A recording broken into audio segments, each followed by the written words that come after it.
قرآن کریم میں اللہ پاک جل شانہ عم نوالہ نے 4 عورتوں کی مثال ایگزامپل بیان کی.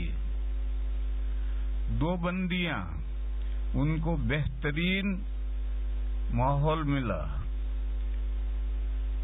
گھرانہ ملا، وہ بننا چاہتی تھی تو بن سکتی تھی، مگر انہوں نے بننا نہیں چاہا، بگڑنا چاہا تو دونوں بگڑ گئی، اور اس درجہ بگڑ گئی کہ جہنم میں گئی. ایک حضرت نوح علیہ السلام کی بیوی، آپ حضرات کو یہ بات معلوم ہوگی کہ انسانوں کی ابتدا ہوئی ہے دادا آدم اور دادی حوا سے. بس دادا آدم تو انسانوں کے پہلے باپ ہیں.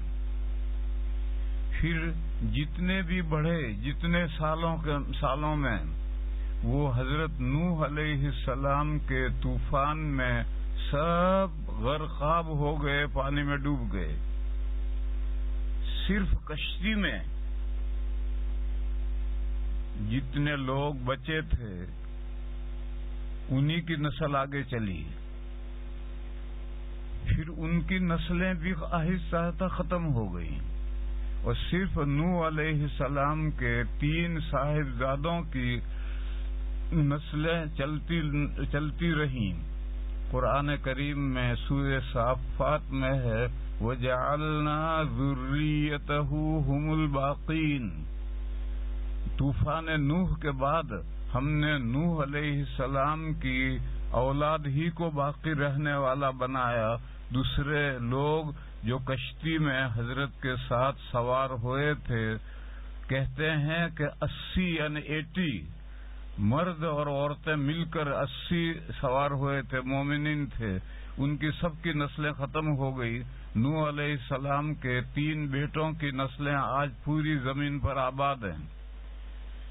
اس اعتبار سے نوح علیہ السلام دوسرے دادا ہیں.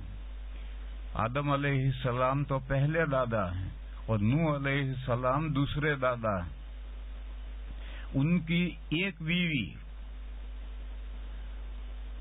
بظاہر منافق بنی رہی، اپنے آپ کو مسلمان ظاہر کرتی رہی. حضرت نوح علیہ السلام کو پتہ ہی نہیں چلا. انبیاء کرام علیہم الصلاۃ والسلام غیب نہیں جانتے کہ ایک بندی تھی، اس کو بہترین ماحول ملا. نوح علیہ السلام کے گھر میں رہی وہ 1000 سال، لیکن نوح علیہ السلام کے ساتھ تعلق اس کو جہنم سے نہیں بچا سکا. وہ جہنم میں جانے والوں کے ساتھ جہنم میں گئی.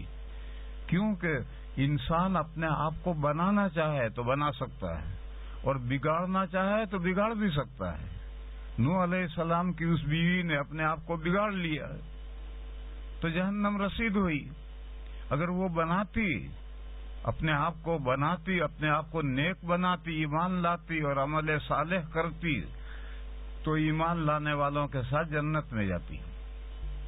تو میری بہنوں، یاد رکھنے کی بات ہے کہ کوئی ملک ہو، کوئی شہر ہو، کوئی اسٹریٹ ہو، کوئی ہاؤس ہو، ہر جگہ اگر عورت اپنے آپ کو بنانا چاہے تو بنا سکتی ہے، اور بگاڑنا چاہے تو بگاڑ بھی سکتی ہے. بنائے گی جنت میں جائے گی، بگاڑے گی دوزخ میں جائے گی. اور یہ کہنے کا موقع قیامت کے دن نہیں رہے گا کہ میں تو فلاں برے ملک میں تھی، میں فلاں برے شہر میں تھی، میں فلاں برے اسٹریٹ میں تھی، میں فلاں برے گھر میں تھی. یہ کہنے کا موقع نہیں رہے گا. اللہ تعالیٰ فرمائیں گے کہ تو اپنے آپ کو سنوارنا چاہتی اور تو اپنے آپ کو بنانا چاہتی تو ملک تھوڑے تجھے روکتا، شہر تھوڑے تجھے روکتا، اسٹریٹ تھوڑے تجھے روکتی، ہاؤس تھوڑے تجھے روکتا. دیکھو نوح علیہ السلام کے گھر میں ایک عورت تھی جو 1000 سال ان کے ساتھ رہی. اس نے آپ کو بنانا نہیں چاہا تو اتنے بہترین گھر میں رہ کر کے بھی وہ کافرہ رہی اور دوزخ میں گئی. پھر اللہ تعالیٰ نے ایک دوسری مثال پیش کی. حضرت لوط علیہ السلام حضرت ابراہیم علیہ السلام کے بھتیجے ہیں. جب فرشتے اس قوم پر عذاب نازل کرنے کے لیے آئے تو حضرت لوط علیہ السلام کے مہمان ہوئے اور انہوں نے لوط علیہ السلام کو اطلاع کر دی کہ ہم انسان نہیں ہیں، ہم فرشتے ہیں اور اس قوم کو تباہ کرنے کے لیے ہم آئے ہیں. لہذا رات کے پچھلے حصے میں، سحری کے وقت میں، تہجد کے وقت میں آپ اپنی فیملی کے ان حضرات کو جو ایمان لائے ہیں ان کو لے کر گاؤں سے باہر نکل جائیں. صبح سویرے فجر کی نماز کے وقت میں ان پر عذاب آئے گا اور زمین پلٹ دی جائے گی، تو آپ اس بستی سے نکل جائیں. جب رات کے پچھلے حصے میں حضرت لوط علیہ السلام نکلے ہیں تو ان کی 2 صاحبزادیاں، 2 لڑکیاں صرف ایمان لائی تھی، وہ حضرت کے ساتھ ہوئی، اور ایک بیوی جو کافرہ تھی زندگی بھر اپنے آپ کو مسلمان ظاہر کرتی رہی. لوط علیہ السلام کو کچھ نہیں پتا چلا کہ یہ کافر ہے. میں تو یہیں گھر ہی رہوں گی، میں تمہارے ساتھ رات کے اندھیرے میں نہیں آتی. اس کو بہت سمجھایا لوط علیہ السلام نے کہ پیچھے رہے گی، زمین تلپٹ ہو جائے گی، اوپر کی زمین نیچے اور نیچے کی زمین اوپر آ جائے گی اور سب بستیاں، 5 بستیاں ہلاک ہو جائیں گی. لہذا ہمارے ساتھ چل، مگر نہیں چلی. جب صبح کے وقت میں لوط علیہ السلام اپنی 2 بیٹیوں کے ساتھ بستی سے نکل گئے اور فجر کا وقت ہوا تو فرشتوں نے زمین کو تلپٹ کر دیا. اس عذاب میں حضرت کی بیوی بھی مری اور دوزخ میں گئی، اس لیے کہ وہ مسلمان ہی نہیں تھی، کافرات تھی، تو کافر ہونے کی وجہ سے وہ جہنم میں گئی. قرآن کریم نے یہ مثال بیان کی کہ لوط علیہ السلام کی بیوی، اس کو کتنا اچھا ماحول ملا تھا.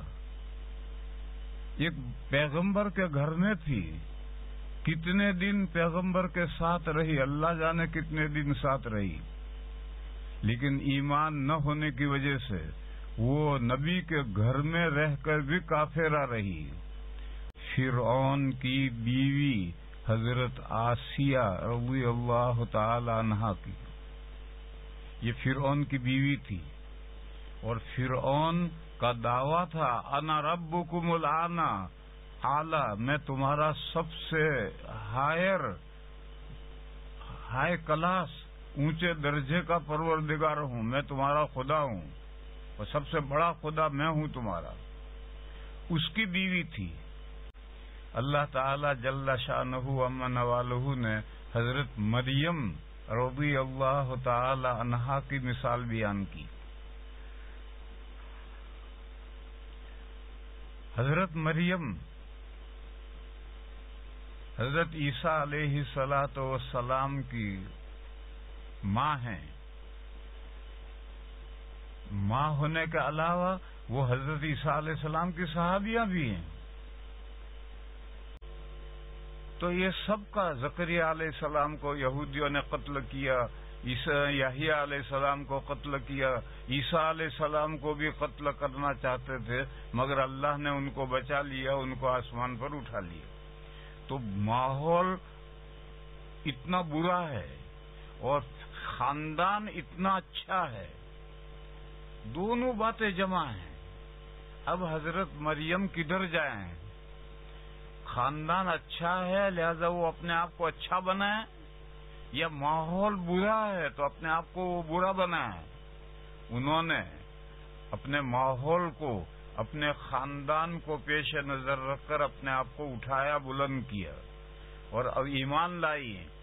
حضرت عیسیٰ علیہ السلام پر ان کا ایمان تھا، اللہ کی کتابیں تورات اور انجیل کو وہ مانتی تھی اور اللہ کے تمام احکامات پر عمل کرتی تھی. تو کمبائنڈ ماحول ہے، برا ماحول بھی ہے، اچھا ماحول بھی ہے. بنی یہود جوئش، یہ برا ماحول ہے، اتنا برا ماحول کہ عیسیٰ علیہ السلام کے پریوار کو، زکریہ علیہ السلام کو، یحییٰ علیہ السلام کو قتل کر دیا، اور عیسیٰ علیہ السلام کو بھی قتل کرنا چاہتے تھے مگر اللہ نے بچا لیا۔ دوسری طرف بہترین خاندان، ماں ایسی، نانی ایسی، نانا ایسے، خالو ایسے، بیٹا ایسا، اتنا شاندار ماحول، تو کمبائنڈ ماحول ہے۔ اس کمبائنڈ ماحول میں وہ ادھر جھکے ہیں یا ادھر جھکے ہیں، انہوں نے اپنے اختیار سے اپنے آپ کو نیک بنایا۔ چنانچہ حدیث شریف میں فرمایا گیا